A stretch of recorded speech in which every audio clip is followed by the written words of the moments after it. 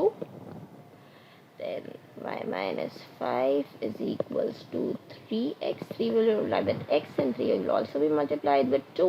3 2s are 6.